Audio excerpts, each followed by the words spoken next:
মনে রাখবেন, কিছু কিছু দুষ্টজনের উপদ্রব আছে, আপনি খেয়াল করেন না। ঘরে ঘরে মানুষ এটা ফিল করছে না। বহু মানুষ হাহাকার করছে, আমরা রাকির নাম্বার দিয়ে রাকিদেরকে রেফার করে কুলাতে পারছি না, এই পরিমাণ মানুষ আক্রান্ত। বাচ্চা কাচ্চা অস্বাভাবিক দুষ্টামি করে, মানে সীমাহীন, মানে কোনো স্বাভাবিক কিছু না।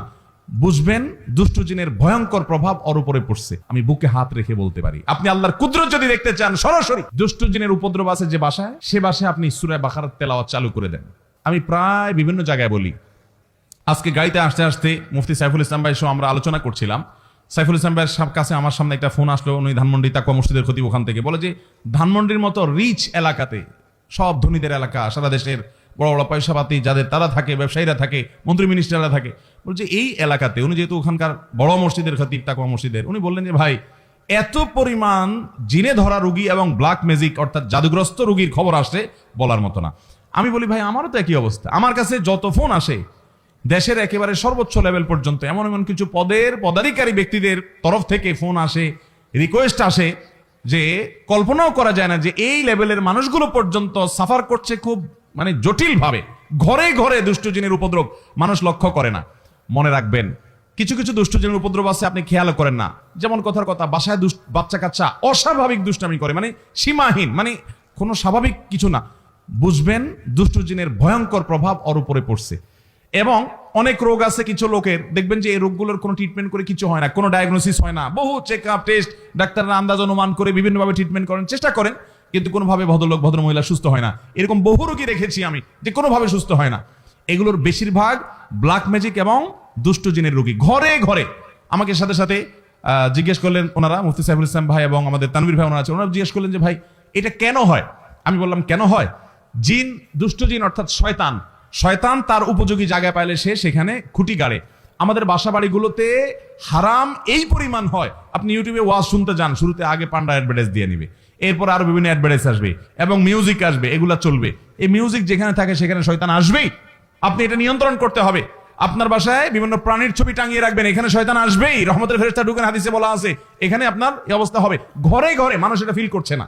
বহু মানুষ হাহাকার করছে, আমরা রাকির নাম্বার দিয়ে রাকিদেরকে রেফার করে কুলাতে পারছি না, এই পরিমাণ মানুষ আক্রান্ত। বাঁচবেন কিভাবে? আমি সব জায়গায় বলার চেষ্টা করি ভাইরা আমার। নাম্বার 1, গুনাহমুক্ত বাসা করেন, বাসা বাড়িতে গুনাহ করবেন না, এগুলো থেকে বাঁচান বাসা বাড়িকে। সবচেয়ে বড় কারণ হলো, দ্বিতীয় নাম্বার যেটা বলবো সেটা হলো, আজ কোরআন তেলাওয়াত আমাদের বাসা থেকে উঠে গেছে। আমরা এখন বড় জোর ইউটিউবে একটু তেলাওয়াত চালাই দেই।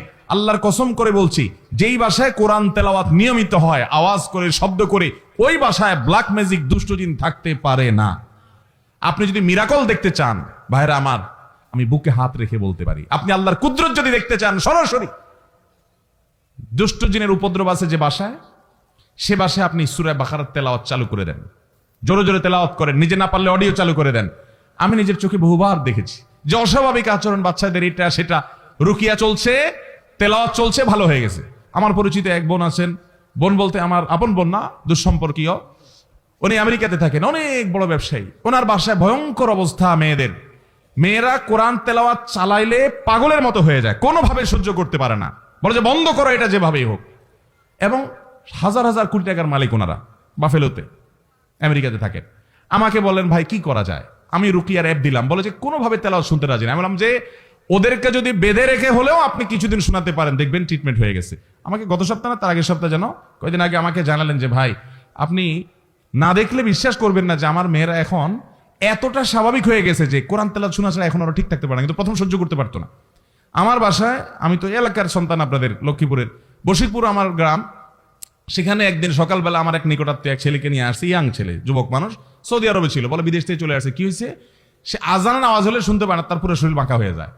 এবং সে বলে যে তখন তার শরীর এমন শক্ত হয়, টোকা দিলে মনে হয় যে বিষাক্ত সাপ দংশন করছে, পাথরের মতো হয়ে যায়। আমার চোখের সামনে দেখলাম জোহরের আজান শুরু হলো, সে আসছে অনেক আগে, বসতে বসতে 100 পর্যায়ে জোহরের আজান শুরু হলো, দেখলাম যে সে বাঁকা হয়ে যাচ্ছে এবং শক্ত হাট হয়ে যাচ্ছে। ভাইরা আমার, এগুলো কিছু হয়তো খুব দৃশ্যমান বোঝা যায়, আর ম্যাক্সিমাম ঘরে ঘরে বোঝার উপায় নাই। এটার মূল ট্রিটমেন্ট হলো কোরআনে কারিমের তেলাওয়াত। আজ মুসলমানের ঘরে কোরআন তেলাওয়াত, মুসলমানের যুবকরা আজ গান শুনে, আজ ঘরে ঘরে মহিলাদের মোবাইলে হারাম জিনিস দেখে, পর্ন ভিডিও এত পরিমাণ দেখে যুবকরা। এমন একজন যুবক পাওয়া হাজার হাজার যুবকের মধ্যে কঠিন হয়ে গেছে, যে যুবক বুকে হাত দিয়ে দাঁড়িয়ে বলতে পারবে এই 2 চোখ জীবনে কোনোদিন কোনো নোংরা ভিডিও দেখে নাই, আলহামদুলিল্লাহ। এরকম যুবক পাওয়া যায় না ভাইরা। চ্যালেঞ্জের ব্যাপার, জীবন ধ্বংস হয়ে যাচ্ছে, সব জাহান্নামের দিকে দৌড়াচ্ছে, আপনাকে বিকল্প পথে যেতে হবে। শয়তানি থেকে, বাসাবাড়ি থেকে নিজেকে বাঁচাতে চান, এবং আত্মীয় স্বজনরা অনেকে উপকার করতে গিয়ে খোনকারের কাছে যায়, খোনার কাছে যায়, আপোষের তাবিজ নেয়, এটা করে সেটা করে, এগুলা বেশিরভাগই ব্ল্যাক ম্যাজিক এবং কালো জাদু, এগুলো ধ্বংস করে দেয় মানুষের জীবনকে। এগুলো থেকে বাঁচার জন্য দ্বিতীয় আমল হলো কোরআন তেলাওয়াত করবেন, বাসায় কোরআন তেলাওয়াত চালিয়ে রাখবেন। নাম্বার 3, আপনাকে তৃতীয় যে আমল করতে হবে, আমি সব সময় বলি, বাসায় ঢুকতে বিসমিল্লাহ বলে ঢুকবেন, বাইরে যেতে বিসমিল্লাহ বলে। বিসমিল্লাহ বলা ছাড়া বাচ্চাদেরকেও ঢুকতে দিবেন না, কাজের লোককেও ঢুকতে দিবেন না। ঢুকলে আবার বাইর হওয়া, বিসমিল্লাহ পড়ে আবার বিসমিল্লাহ পড়ে ঢুকো।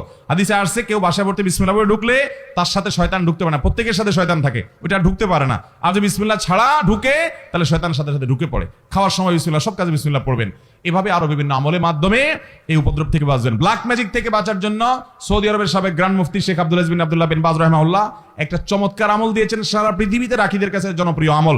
কিছু পানির মধ্যে কিছু বড়ই পাতা, নির্দিষ্ট কিছু সূরা পড়ে, এটা লম্বা প্রসেস আছে, এটা দিয়ে গোসল করলে নিয়মিত ব্ল্যাক ম্যাজিকের প্রভাব কেটে যায়।